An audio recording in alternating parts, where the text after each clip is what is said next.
সকলে বলেন এবং আমিও বলি যে মানুষ যেমন সঙ্গে মেলামেশা করেন সেরকমই তার স্বভাব হয়ে যায়। এ হলো সত্য, কিন্তু এটা হলো অর্ধ সত্য। হ্যাঁ, বৃষ্টির ফোঁটা যখন সাপের মুখে যায় তখন তা বিষে পরিণত হয়, তাই যখন ঝিনুকের মধ্যে যায় তখন তা মুক্ততে পরিণত হয়। কিন্তু কোনো ব্যক্তির স্বভাব এ হলো অত্যন্ত গুরুত্বপূর্ণ। কোনো এক ফুলের কথা ভাবুন, সেই ফুলের সাথে জড়িত সেই কাঁটাগুলোর কথা ভাবুন। সহস্র বছর ধরে সেই কাঁটা ফুলের সাথেই লেগে রয়েছে, কিন্তু আজও সেই বিধিই যায়, সেই যন্ত্রণাই দেয়, সুবাস ছড়ায় না। কেন? কারণ বিধে যাওয়া কাঁটার স্বভাব হয়। এটা বোঝেনি।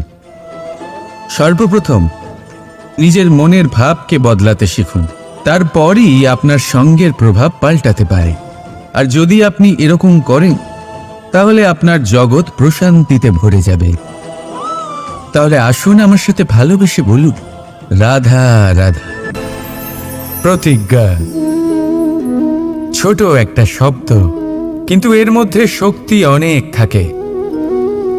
যে ব্যক্তি প্রতিজ্ঞা পালন করেন তাতে অটল থাকেন, সংসার তাকে সম্মান করে। আর যে ব্যক্তি এটা করতে পারেন না তিনি বদনামের ভাগীদার হয়ে যান। এবার এটা আমরা সবাই জানি, কিন্তু দেখুন এই প্রতিজ্ঞার পালন কি যে কোনো পরিস্থিতিতে সে যাই হোক না কেন করা উচিত? অর্থাৎ সংসার এদিক থেকে ওদিক হয়ে যাক, কিন্তু আমি আমার প্রতিজ্ঞায় অটল থাকব, এটা কি উচিত? এবার এটা আমরা বুঝবো একটা উদাহরণের দ্বারা। ধরুন আপনি আজ একটা প্রতিজ্ঞা নিলেন, বনের একটা সিংহকে আপনি রক্ষা করবেন। এ তো খুব ভালো কথা যে আপনি কারোর প্রাণ রক্ষা করবেন। আপনি শিকারীর হাত থেকে ওকে রক্ষা করবেন, ওকে বিপদের হাত থেকে রক্ষা করবেন। এতে প্রকৃতির ভারসাম্য বজায় থাকবে। কিন্তু যদি এই সিংহ নির্দোষদের ওপর আক্রমণ করে তখনও কি এর প্রাণ রক্ষা করা উচিত হবে? তখনও কি নিজের প্রতিজ্ঞায় অটল থাকা উচিত হবে? না, কারণ তখন এটা পাপে পরিণত হবে। কোনো রকম প্রতিজ্ঞা, কোনো রকম প্রতিশ্রুতি যদি এই প্রকৃতির ধ্বংসতে সহায়ক হয়, যদি ভারসাম্য নষ্ট হয়, তাকে ওখানেই ভেঙে দেওয়া উচিত। আর এটা আপনাকে শিখতেই হবে, সময়ের সাথে আপনাকে বদলাতে হবেই। কারণ যিনি সময়ের সাথে বদলান না সেই প্রকৃতি তার ব্যক্তিত্ব বদলে দেন। মনে রাখবেন, সেটাই হলো প্রতিজ্ঞা, সেটাই হলো প্রতিশ্রুতি যা এই সংসারের মঙ্গল করে। নয়তো সেটা হলো পাপ, যে পাপের শাস্তি প্রকৃতি আপনাকে অবশ্যই দেবে। তাহলে আসুন আমার সাথে বলুন, বন্দে ধর্মা বন্দে কর্মা, রাধা রাধা। যথা রাজা তথা প্রজা, যথা বীজ তথা বৃক্ষ, যথা ভূমি তথা অঙ্কুর। কি সুন্দর শব্দ এগুলি! আর যতটাই সুন্দর ততটাই গভীর হলো তার অর্থ। যেমন রাজা হবেন প্রজা তেমনই হবেন, যেমন ভূমি হবে অঙ্কুরও তেমনই হবে। কখনো গভীরে গিয়ে এই কথার অর্থ বোঝার চেষ্টা করেছেন আপনি? রাজা এই শব্দের মূল হল রজ। রজ কথার অর্থ হলো মাটি। অর্থাৎ রাজা হলেন তিনি যিনি মাটির সাথে যুক্ত। রাজা হলেন তিনি যিনি প্রজাদের সম্মান করবেন, তাদের যত্ন নেবেন, তাদের চোখে জল দেখলেই চিন্তিত হয়ে উঠবেন, তাদের অশ্রু মোছার জন্য সমস্ত সম্ভাব্য চেষ্টা করবেন, তাদের সুখী রাখার জন্য সমস্ত চেষ্টা করবেন। রাজা এরকম হয়। এবার এই সমস্ত গুণ যদি একজন রাজার মধ্যে না থাকে তাহলে প্রজার মধ্যে অসন্তোষ দেখা যায়, আর এই অসন্তোষ বিদ্রোহের রূপ নেয়।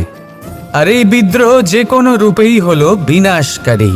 তাহলে রাজার উচিত প্রজাদের রক্ষা করা এবং প্রজাদেরও উচিত রাজার প্রতি বিশ্বাস রাখা, তার অনুকরণ করা। এই দুজন যখন এক হবেন তখনই শাসন স্থির হবে, তখনই এই দেশ নিয়ন্ত্রণে থাকবে। যদি দুজনের মধ্যে কোনো একজন নিয়ন্ত্রণ হারান তখন মহা বিনাশ অবশ্যই হবে। তাহলে রাজা নিজের কর্ম করবেন আর প্রজা নিজের ধর্ম পালন করবেন, আর আমার সাথে ভালোবেসে বলবেন রাধা রাধা। এই বৃক্ষ দেখতে পাচ্ছেন, বটবৃক্ষ। এই সংসারের সব থেকে বড় বৃক্ষের মধ্যে অন্যতম। কি না করে এই বৃক্ষ, অনেক বছর ধরে বেঁচে থাকে এই বৃক্ষ। এই বৃক্ষ সর্বদাই বাড়তে থাকে। কত পশু পাখিদের এই বৃক্ষ আশ্রয় প্রদান করে।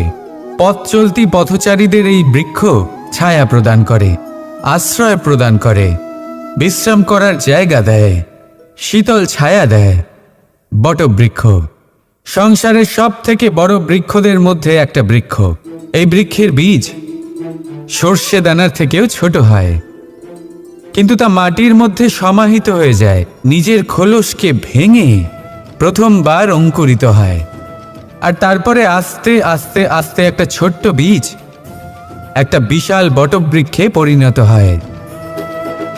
জীবনে যদি সাফল্য পেতে চান তাহলে এইভাবেই এগোতে হবে। ছোট ছোট পদক্ষেপের দ্বারা এই পথ চলা শুরু করতে হবে। সেই জন্য ছোট কাজ করতে কখনো সংকোচ করবেন না, ছোট কাজ করতে কখনো লজ্জা পাবেন না। যদি এই ছোট ছোট কাজ পূর্ণ নিষ্ঠা দিয়ে, পূর্ণ মনোযোগ দিয়ে, সততার সাথে করতে পারেন তাহলে এই ছোট কাজের আকার বাড়তে থাকবে। তাই কাজগুলিকে কাজের মতোই দেখতে শুরু করুন। ছোট কাজ বা বড় কাজ এরকম ভাববেন না। তাহলে কর্ম করতে থাকুন। জীবনে আপনার অস্তিত্ব বটবৃক্ষের থেকেও বড় করে তুলুন। তাহলে আসুন আর আমার সাথে ভালোবেসে বলুন রাধা রাধা। কর্ম এবং ফল। মানুষের স্বভাব হলো এটাই যে তিনি নিজের প্রত্যেক পরিশ্রমের প্রতিফল প্রার্থনা করেন। বেশিরভাগ সময় এই ফলাফলের চিন্তা করতে করতে, কল্পনা করতে করতে উনি কর্ম করতে থাকেন যে আমি এই কাজটা করলে এই ফল পাবো। সেই সব কল্পনা করতে থাকেন যা না তার হাতে আছে, না আছে অধিকার, আর না আছে নিয়ন্ত্রণ। উনি শুধু নিজের কর্ম করতে পারেন। উনি কি ফল পাবেন তা তার হাতে কখনোই নেই। তাই আপনিও শুধুমাত্র কর্ম করতে থাকুন, ফলের চিন্তা করবেন না। মনে রাখবেন, শিকড় এবং শাখা যেভাবে একে অপরের সাথে জড়িয়ে, সেইভাবেই একে অপরের সাথে জড়িয়ে কর্ম এবং ফল। যেরকম কর্ম আপনি করবেন সেরকম ফল আপনি অবশ্যই পাবেন। তাই এই ফলের আশায় কর্মের সময় কখনোই নষ্ট করবেন না, কারণ যে ব্যক্তি সময় নষ্ট করেন, সময় সেই ব্যক্তিকে অবশ্যই নষ্ট করে দেয়। কর্ম করুন নিঃস্বার্থভাবে, ফলের চিন্তা করবেন না, আর আমার সাথে ভালোবেসে বলুন রাধা রাধা। বরদান অত্যন্ত বিচিত্র এক বিষয়, কিন্তু দেখতে গেলে এই বরদান কি না করতে পারে। এক দরিদ্রকে রাজা বানিয়ে দিতে পারে, একজন দুর্বলকে এই সংসারের সব থেকে শক্তিশালী ব্যক্তি বানিয়ে দিতে পারে। কিন্তু আমরা ভুলে যাই এক অত্যন্ত গুরুত্বপূর্ণ কথা। বরদান এই শব্দের শেষে দান লুকিয়ে রয়েছে। এই দান কথাটা অত্যন্ত গুরুত্বপূর্ণ। আমাদের মনে রাখা উচিত এই বরদান আমরা দানে পেয়েছি, আর তাই তার সম্মান করা উচিত, কখনোই অহংকার করা নয়। আর যে ব্যক্তি বরদান পেয়ে অহংকার করেন তার যা ক্ষতি হয় তা হলো এই বরদান তার থেকে কেড়ে নেওয়া হয়। বর অর্থাৎ শ্রেষ্ঠ, অর্থাৎ বরদানের অর্থ হলো একটা শ্রেষ্ঠ দান, এবং তার ব্যবহার যদি আপনি কারোর ক্ষতি করার জন্য করেন তাহলে ক্ষতি শুধুই আপনার হবে। তাহলে এই বরদানের সম্মান করুন, উচিত পথে চলুন, আর উচিত উদ্দেশ্য নিয়ে এর ব্যবহার করুন। সব কিছু ভালোই হবে। তাহলে আসুন আর আমার সাথে ভালোবেসে বলুন রাধা রাধা। মৌনতা। দেখতে গেলে সংসারের সব থেকে শক্তিশালী অস্ত্র হলো এই মৌনতা। আর দেখতে গেলে আমাদের এই অস্ত্রই কখনো কখনো আমাদেরই ওপর আক্রমণ করে বসে। কিভাবে?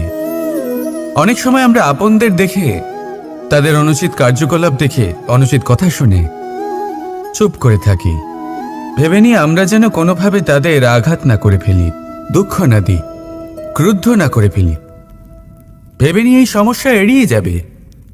কিন্তু এইখানেই আরম্ভ হয় সব থেকে বড় সমস্যার। আমরা কিছুই বলি না এটা ভেবে উনি আমার আপনজন, আর সেই ব্যক্তি ভাবেন যে কিছুই বলেন না সেই আমার আপনজন। যদি আপনি সত্যি কাউকে আপনজন মনে করেন, তাহলে তাকে বাধা দিতে শিখুন। তার অনুচিত কাজে, তার অনুচিত কথায় তাকে বাধা দিতে শিখুন। তক্ষুনি ওনাকে বোঝান যে উনি কি ভুল করছেন, ওনাকে বোঝান, ওনাকে সঠিক পথ দেখান, সেই পথে ওনাকে চালিত করুন। এটাই হলো আপন ভাবা। আর তার জন্য মৌন থাকা নয়, দরকার গর্জন করা। অনেক সময় অনুচিত কর্মের পথে চলতে গিয়ে কিছু মানুষ এমন ঘুমিয়ে পড়েন যে ওনাদের জাগানোর জন্য মধুর সঙ্গীত নয়, রৌদ্র হুঙ্কারের প্রয়োজন হয়ে থাকে। তাই আপনজনদের জাগান, শ্রেষ্ঠ কর্মের পথে ওনাদের চালিত করুন। আর আমার সাথে ভালোবেসে বলুন, রাধা রাধা। মায়ের আরো দুটো মহান গুণ, সাহস আর সম্বল। সাহস এটা যে সে তার সন্তানের জন্য সব কিছু করতে পারে, আর সম্বল যে সে তার সন্তানকে কখনো ভেঙে পড়তে দেবে না। একবার ভেবে দেখুন, যখনই আপনি আহত হন, চিৎকারের আগে মায়ের নাম কেন আসে? ভেবে দেখুন, যখন আপনার শক্তির প্রয়োজন পড়ে, সাহসের প্রয়োজন পড়ে, সামনের পথ আপনি দেখতে পাচ্ছেন যা অত্যন্ত কঠিন মনে হচ্ছে, তখন মুখ থেকে মায়ের নামই কেন বেরোয়? কারণ মা আমাদের সাহস যোগায়, মাই আমাদের ভরসাও যোগায়। মা জানেন কি করে আমাদের আঙুল ধরে আমাদের হাঁটতে শেখাতে হবে। মা এটাও জানে যে কিভাবে কান ধরে আমাদের সঠিক পথে নিয়ে আসতে হবে। এই রকম সাহসী মায়েদের আমার শত কোটি প্রণাম। রাধা রাধা। বসন্ত ঋতু এলেই একটি মিষ্টি কুহুধ্বনি শোনা যায়, যা মনে বসে যায়। কোকিলের কুহুতান বড়ই মিষ্টি, বড়ই সুন্দর। আরেকটি পক্ষীও আছে যার স্বর বড়ই মিষ্টি, আমাদের বাড়ির আশেপাশেই থাকে। সবুজ রং, লাল ঠোঁট। ঠিক চিনেছেন আপনারা, টিয়া। এই দুই পক্ষী আমাদের ভীষণ ভালো লাগে, মনকে শান্তি দেয়। কিন্তু এই দুজনের মধ্যে অনেক পার্থক্য। কোকিল বনে জঙ্গলে স্বাধীনভাবে ঘোরে, কিন্তু টিয়া অনেক সময় আমাদের বাড়ির খাঁচায় বন্দি পাওয়া যায়। কেন হয় এরকম? কখনো ভেবেছেন? কারণ কোকিল নিজের ভাষা বলে, আর টিয়া বলে অন্যের শেখানো বলি। যারা নিজের ভাবনায় দৃঢ় থাকেন, নিজের আত্মার কথা শোনেন, সেটাই করেন আর সেটাই বলেন, তারা এই সংসারে স্বাধীন থাকেন। আর যারা অন্যের বুলি বলেন, আত্মমন্থন না করে, তারা বন্দী হয়ে থাকেন, কখনো খাঁচায় আর কখনো ধারণায়। তাহলে কি হতে চান আপনি? কোকিল নাকি টিয়া? নির্ণয় আপনার। রাধা রাধা। সমস্ত সম্পর্কের ভিত হলো অটুট বিশ্বাস। এখন প্রশ্ন এই যে বিশ্বাস কাকে করা যায়? এটা বুঝতে গেলে আপনাকে আগে বুঝতে হবে যে বন্ধনে কাজে লাগে যে দড়ি, সেটা বানানো কি করে হয়। প্রত্যেক দড়িতে 3টি সুতো থাকে, যেগুলি একে অপরের সাথে জড়ানো থাকে। ব্যাস, বিশ্বাসের সাথেও ঠিক এটাই হয়। যদি আপনি তার সাথে বিশ্বাসের বন্ধনে জড়ান, যে আপনার জীবনের এই 3টি সুতো জানেন, বোঝেন। প্রথম, আপনার হাসির পেছনে লুকোনো আপনার কষ্ট। দ্বিতীয়, আপনার ক্রোধের পেছনে লুকোনো আপনার প্রেম। আর তৃতীয়, আপনার মৌনতার আড়ালে লুকোনো আপনার শব্দের আগ্নেয়গিরি, আপনার অসহায়তা। যে ব্যক্তি আপনার জীবনের এই 3টি সুতো, এই 3টি কথা জানেন, যদি তার সাথে আপনি বিশ্বাসের বন্ধনে জড়ান, তার সাহায্যে জীবনের বড় বড় বাধা অতিক্রম করতে পারবেন। রাধা রাধা। পড়তে কে না ভালোবাসে? সাফল্যের মহা আকাশে গমন করতে কে না চায়? সবাই চায়। সবাই চায় যে এই সংসারে তাদের নাম, তাদের পরিচয় সব থেকে ওপরে থাকবে, যে তাদের নাম ইতিহাসে স্মরণীয় হয়ে থাকবে। কিন্তু সবার নাম ইতিহাসে লেখা হয় না। কিছু মানুষ নাম অর্জন করেও অনামী রয়ে যান। কেন? কারণ তারা এই ধরিত্রীর সাথে সম্পর্ক ভেঙে দেন। ভুলে যান এই কথাটা, যে উড়ান সম্পূর্ণ হওয়ার পরে ধরিত্রী তাদের বিশ্রাম দেবে, যে তাদের কীর্তিতে যারা বাহুবা দেন, যারা প্রশংসা করেন, তারা পৃথিবীতেই থাকেন। আর এই পৃথিবীতে থাকা মানুষই ইতিহাস রচনা করে। তাই সাফল্যের আকাশে অবশ্যই উড়ুন, কিন্তু তাদের থেকে একেবারেই বিচ্ছিন্ন হবেন না যারা আপনার এই সাফল্যের মূল ভিত্তি। তবেই ইতিহাসে আপনার নাম হবে, আর তখনই আপনি ভবিষ্যতে প্রসন্ন থাকবেন। রাধা রাধা। যখন মা ক্ষীর তৈরি করেন, তখন সেটা খেতে আমাদের খুব ভালো লাগে, তাই তো? কিন্তু মা কিভাবে ক্ষীর তৈরি করেন? প্রথমে উনি ভাত আর দুধের আয়োজন করেন, তারপর মিষ্টির আয়োজন করেন, তারপর উনি আগুনের আঁচে ওটাকে রাঁধেন। সহজ, তাই না?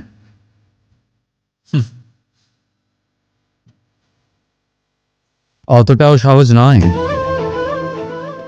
এই জীবনে আনন্দের ক্ষীর আস্বাদন করার এটাই উপায়, কিন্তু এতে সময় অনেকটাই লাগে।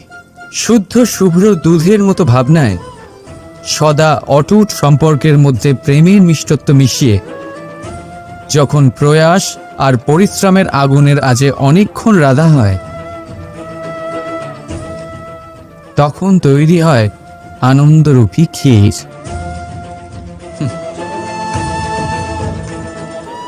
তাই মনে রাখবে, ভাবনার বিশুদ্ধতা, প্রেমের মিষ্টত্ব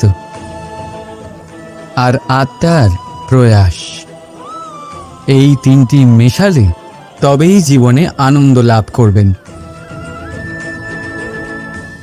রাধা রাধা। ভগবান। প্রত্যেক কঠিন পরিস্থিতিতে এই নামই আছে যা আমাদের উপায় দিয়ে থাকে। ব্যক্তি যান, ভগবানের পুজো করেন, আরাধনা করেন, ব্রত পালন করেন, মন্দিরে যান, পুজো পাঠ করেন, ভগবানকে জাগিয়ে তোলেন, আর তারপর শুরু হয় সমস্ত প্রশ্ন। হে ভগবান, আমার সাথে এরকম কেন হচ্ছে? কেন আমারই জীবনে এত দুঃখ আছে? আমি কিভাবে এর সম্মুখীন হব? আমাকে কেন এত কষ্ট ভোগ করতে হচ্ছে? হে ভগবান, আমি কি করব? আমাকে সাহায্য করুন, কোনো রাস্তা দেখান।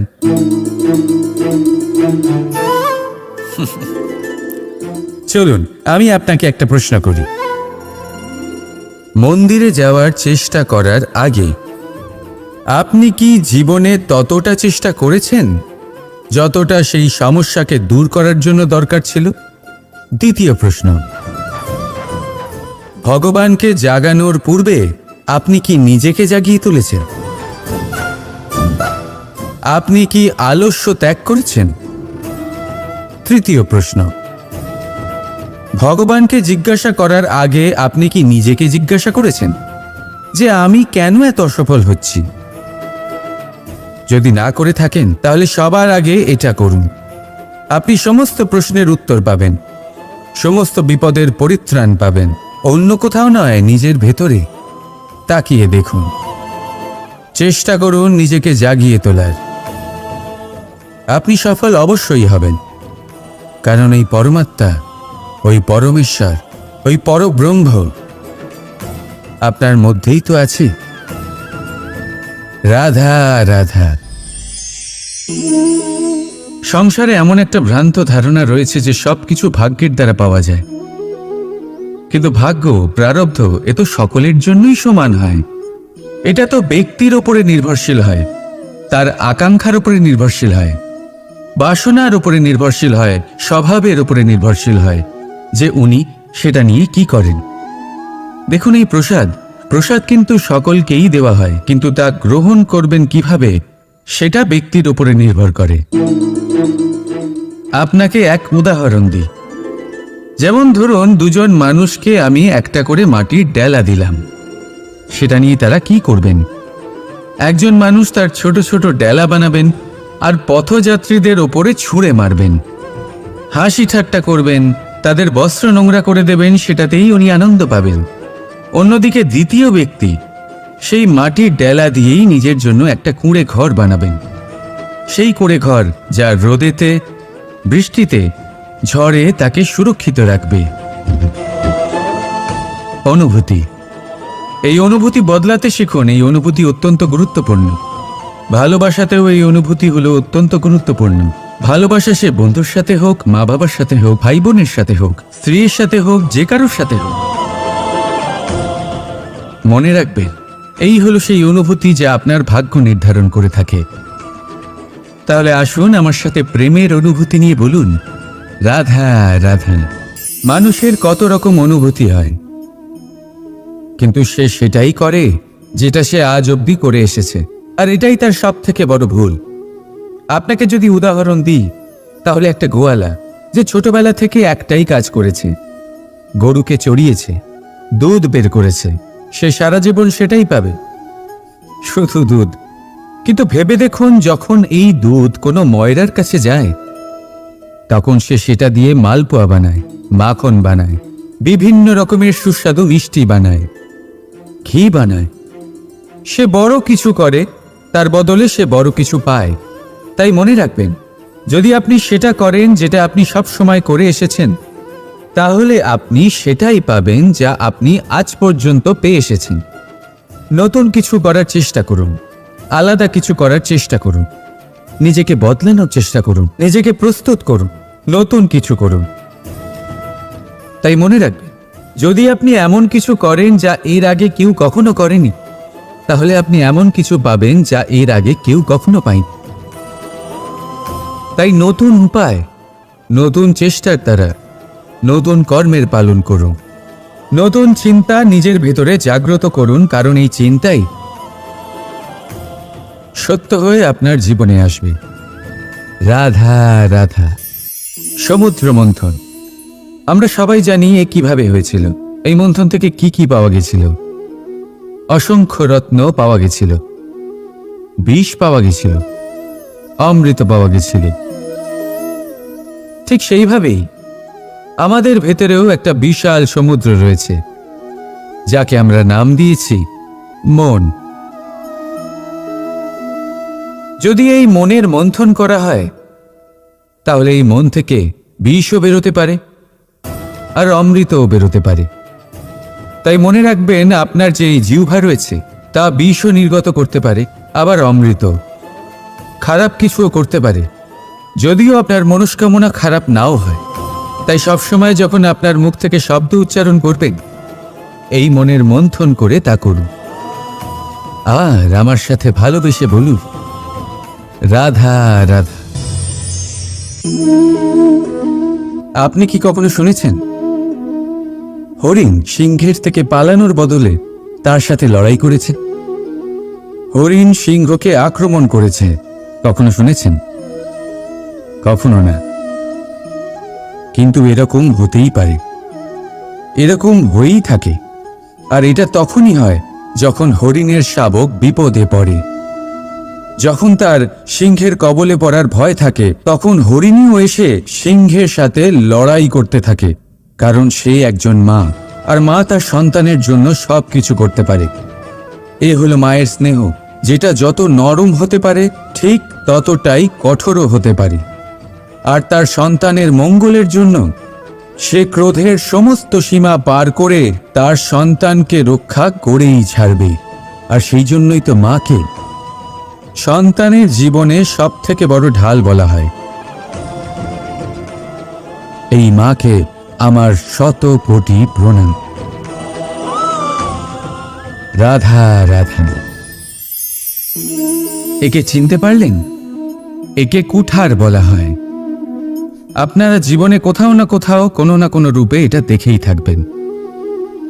একটা ব্যাপার নিশ্চিত, এই কুঠার ছাড়া কোনো বৃক্ষকে কাটতে পারা সরল নয়। এবার আপনি কখনো এটা ভেবেছেন, এই কুঠার এর এই অংশ, এর মুখটাই যদি না থাকে তাহলে কি হবে? এ শুধুমাত্র কোনো বৃক্ষই নয়, তার কোনো ডালও কাটতে সক্ষম হবে না। এবারে ভাবুন, এই শুকনো কাঠের হাতল এ আমরা কোত্থেকে পেলাম? কোনো এক বৃক্ষ থেকেই। সেই ডাল যাকে কেটে ফেলা হয়েছিল, এক বৃক্ষকে কাটার জন্য এই ডালই শস্ত্ররূপে প্রস্তুত। আমাদের জীবনে আমাদের প্রিয়জন, আমাদের আপনজন যখন সময় কখনো কখনো তাদের সঙ্গ না দেয়, যদি তারা দৈন্য দশায় থাকেন, তাহলে তাদের সঙ্গ কখনো ছাড়বেন না। ওনাদের প্রয়োজন শুধুমাত্র মনোবল। তা তাদের দিন। তাদের সাহায্য করা আপনার কর্তব্য।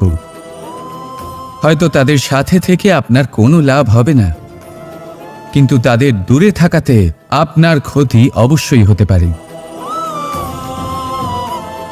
সর্বদা সাহায্য করুন। সঠিক সময় আসলে তা আপনার সহায়ক অবশ্যই হবে। রাধা রাধা।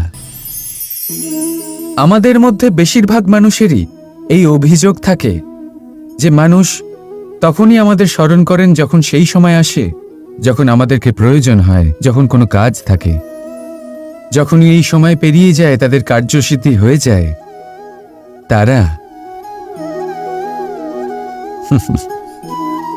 আমাদের থেকে দূরে চলে যান, ভুলে যান আমাদের।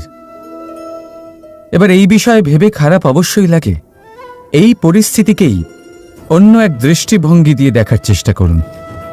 মনে রাখবেন, মানুষ প্রদীপের সন্ধান তখনই করেন যখন তার জীবনে অন্ধকার থাকে।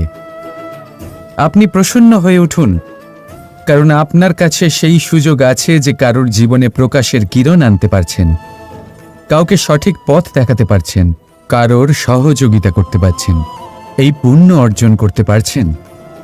কারোর থেকে কোনো আশা রাখার দরকার নেই। যার আপনাকে যতটা প্রয়োজন তাকে ততটাই সাহায্য করুন, ততটাই সবাইকে প্রেম বিতরণ করুন। আর এই প্রেমের ভাব নিয়েই আমার সাথে বলুন, রাধা রাধা।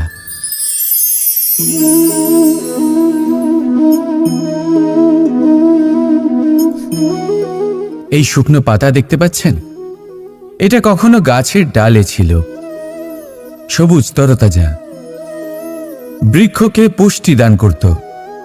কিন্তু যেই এটা শুকিয়ে গেল, যেই ও পুষ্টি সরবরাহ করা বন্ধ করে দিল, ওকে ফেলে দেওয়া হলো। এবার আপনি বলবেন, এটাই তো হলো সত্যি, এটাই তো হলো সংসারের তিক্ত সত্যি। এই সংসার ততক্ষণ পর্যন্তই আপনাকে নিজের সাথে রাখবে যতক্ষণ আপনি নিজেকে উপযুক্ত বানিয়ে রাখতে পারবেন। আমি এটা বলবো না যে এটা হলো মিথ্যে, কিন্তু এটা অবশ্যই বলবো যে এটা সম্পূর্ণ সত্যি নয়। সম্পূর্ণ সত্যি হলো এটাই যে যদি আপনি চান তাহলে চিরকালের জন্য সংসারকে পুষ্টি দান করতে পারেন, আর চিরকালের জন্য সংসার আপনাকে নিজের সঙ্গে রাখতে পারে। কিভাবে? এই শুকনো পাতার উদাহরণই আপনাকে দিচ্ছি। এই শুকনো পাতা প্রথমে টুকরো হবে, তারপরে বৃষ্টির জলের সাথে গলে যাবে, তারপর সার হবে, তারপর সেই বৃক্ষের গোড়াতেই সমাহিত হবে, একটা নতুন অঙ্কুরকে একটা নতুন জীবন দেবে। তাহলে আপনি ভাবুন, আপনি নিজের জীবনের সাথে কি করতে চান? যদি কখনো আপনি পড়ে যান, অসফল হয়ে থাকেন, তাহলে আপনি কি এই উৎসাহ হারিয়ে ফেলবেন, নাকি আবার উঠে দাঁড়াবেন আর আবার এক নতুন সংসারের রচনা করবেন। সিদ্ধান্ত আপনার। রাধা রাধা। সকলে বলেন এবং আমিও বলি যে মানুষ যেমন সঙ্গে মেলামেশা করেন সেরকমই তার স্বভাব হয়ে যায়। এ হলো সত্য, কিন্তু এটা হলো অর্ধ সত্য। হ্যাঁ, বৃষ্টির ফোঁটা যখন সাপের মুখে যায় তখন তা বিষে পরিণত হয়, তাই যখন ঝিনুকের মধ্যে যায় তখন তা মুক্ততে পরিণত হয়। কিন্তু কোনো ব্যক্তির স্বভাব এ হলো অত্যন্ত গুরুত্বপূর্ণ। কোনো এক ফুলের কথা ভাবুন, সেই ফুলের সাথে জড়িত সেই কাঁটাগুলোর কথা ভাবুন। সহস্র বছর ধরে সেই কাঁটা ফুলের সাথেই লেগে রয়েছে, কিন্তু আজও সেই বিধিই যায়, সেই যন্ত্রণাই দেয়, সুবাস ছড়ায় না। কেন? কারণ বিধে যাওয়া কাঁটার স্বভাব হয়। এটা বোঝেনি। সর্বপ্রথম নিজের মনের ভাবকে বদলাতে শিখুন, তারপরই আপনার সঙ্গের প্রভাব পাল্টাতে পারে। আর যদি আপনি এরকম করেন তাহলে আপনার জগৎ প্রশান্তিতে ভরে যাবে। তাহলে আসুন আমার সাথে ভালোবেসে বলুন, রাধা রাধা। প্রতিজ্ঞা ছোট একটা শব্দ, কিন্তু এর মধ্যে শক্তি অনেক থাকে। যে ব্যক্তি প্রতিজ্ঞা পালন করেন তাতে অটল থাকেন, সংসার তাকে সম্মান করে। আর যে ব্যক্তি এটা করতে পারেন না তিনি বদনামের ভাগীদার হয়ে যান। এবার এটা আমরা সবাই জানি, কিন্তু দেখুন, এই প্রতিজ্ঞার পালন কি যে কোনো পরিস্থিতিতে সেই যাই হোক না কেন করা উচিত? অর্থাৎ সংসার এদিক থেকে ওদিক হয়ে যাক, কিন্তু আমি আমার প্রতিজ্ঞায় অটল থাকব, এটা কি উচিত? এবার এটা আমরা বুঝবো একটা উদাহরণের দ্বারা। ধরুন আপনি আজ একটা প্রতিজ্ঞা নিলেন, বনের একটা সিংহকে আপনি রক্ষা করবেন। এ তো খুব ভালো কথা যে আপনি কারোর প্রাণ রক্ষা করবেন। আপনি শিকারীর হাত থেকে ওকে রক্ষা করবেন, ওকে বিপদের হাত থেকে রক্ষা করবেন। এতে প্রকৃতির ভারসাম্য বজায় থাকবে। কিন্তু যদি এই সিংহ নির্দোষদের ওপর আক্রমণ করে তখনও কি এর প্রাণ রক্ষা করা উচিত হবে? তখনও কি নিজের প্রতিজ্ঞায় অটল থাকা উচিত হবে? না, কারণ তখন এটা পাপে পরিণত হবে। কোনো রকম প্রতিজ্ঞা, কোনো রকম প্রতিশ্রুতি যদি এই প্রকৃতির ধ্বংসতে সহায়ক হয়, যদি ভারসাম্য নষ্ট হয়, তাকে ওখানেই ভেঙে দেওয়া উচিত। আর এটা আপনাকে শিখতেই হবে, সময়ের সাথে আপনাকে বদলাতে হবেই। কারণ যিনি সময়ের সাথে বদলান না সেই প্রকৃতি তার ব্যক্তিত্ব বদলে দেন। মনে রাখবেন, সেটাই হলো প্রতিজ্ঞা, সেটাই হলো প্রতিশ্রুতি যা এই সংসারের মঙ্গল করে। নয়তো সেটা হলো পাপ, যে পাপের শাস্তি প্রকৃতি আপনাকে অবশ্যই দেবে। তাহলে আসুন আমার সাথে বলুন, বন্দে ধর্মা, বন্দে কর্মা, রাধা রাধা। যথা রাজা তথা প্রজা, যথা বীজ তথা বৃক্ষ, যথা ভূমি তথা অঙ্কুর। কি সুন্দর শব্দ এগুলি! আর যতটাই সুন্দর ততটাই গভীর হলো তার অর্থ। যেমন রাজা হবেন প্রজা তেমনই হবেন, যেমন ভূমি হবে অঙ্কুরও তেমনই হবে। কখনো গভীরে গিয়ে এই কথার অর্থ বোঝার চেষ্টা করেছেন আপনি? রাজা এই শব্দের মূল হলো রজ। রজ কথার অর্থ হলো মাটি। অর্থাৎ রাজা হলেন তিনি যিনি মাটির সাথে যুক্ত। রাজা হলেন তিনি যিনি প্রজাদের সম্মান করবেন, তাদের যত্ন নেবেন, তাদের চোখে জল দেখলেই চিন্তিত হয়ে উঠবেন, তাদের অশ্রু মোছার জন্য সমস্ত সম্ভাব্য চেষ্টা করবেন, তাদের সুখী রাখার জন্য সমস্ত চেষ্টা করবেন। রাজা এরকম হয়। এবার এই সমস্ত গুণ যদি একজন রাজার মধ্যে না থাকে তাহলে প্রজার মধ্যে অসন্তোষ দেখা যায়। আর এই অসন্তোষ বিদ্রোহের রূপ নেয়। আর এই বিদ্রোহ যে কোনো রূপেই হলো বিনাশকারী। তাহলে রাজার উচিত প্রজাদের রক্ষা করা এবং প্রজাদেরও উচিত রাজার প্রতি বিশ্বাস রাখা, তার অনুকরণ করা। এই দুজন যখন এক হবেন তখনই শাসন স্থির হবে, তখনই এই দেশ নিয়ন্ত্রণে থাকবে। যদি দুজনের মধ্যে কোনো একজন নিয়ন্ত্রণ হারান তখন মহা বিনাশ অবশ্যই হবে। তাহলে রাজা নিজের কর্ম করবেন আর প্রজা নিজের ধর্ম পালন করবেন, আর আমার সাথে ভালোবেসে বলবেন রাধা রাধা। এই বৃক্ষ দেখতে পাচ্ছেন, বটবৃক্ষ। এই সংসারের সব থেকে বড় বৃক্ষের মধ্যে অন্যতম। কি না করে এই বৃক্ষ, অনেক বছর ধরে বেঁচে থাকে এই বৃক্ষ। এই বৃক্ষ সর্বদাই বাড়তে থাকে। কত পশু পাখিদের এই বৃক্ষ আশ্রয় প্রদান করে। পথ চলতি পথচারীদের এই বৃক্ষ ছায়া প্রদান করে, আশ্রয় প্রদান করে, বিশ্রাম করার জায়গা দেয়, শীতল ছায়া দেয়। বটবৃক্ষ সংসারের সব থেকে বড় বৃক্ষদের মধ্যে একটা বৃক্ষ।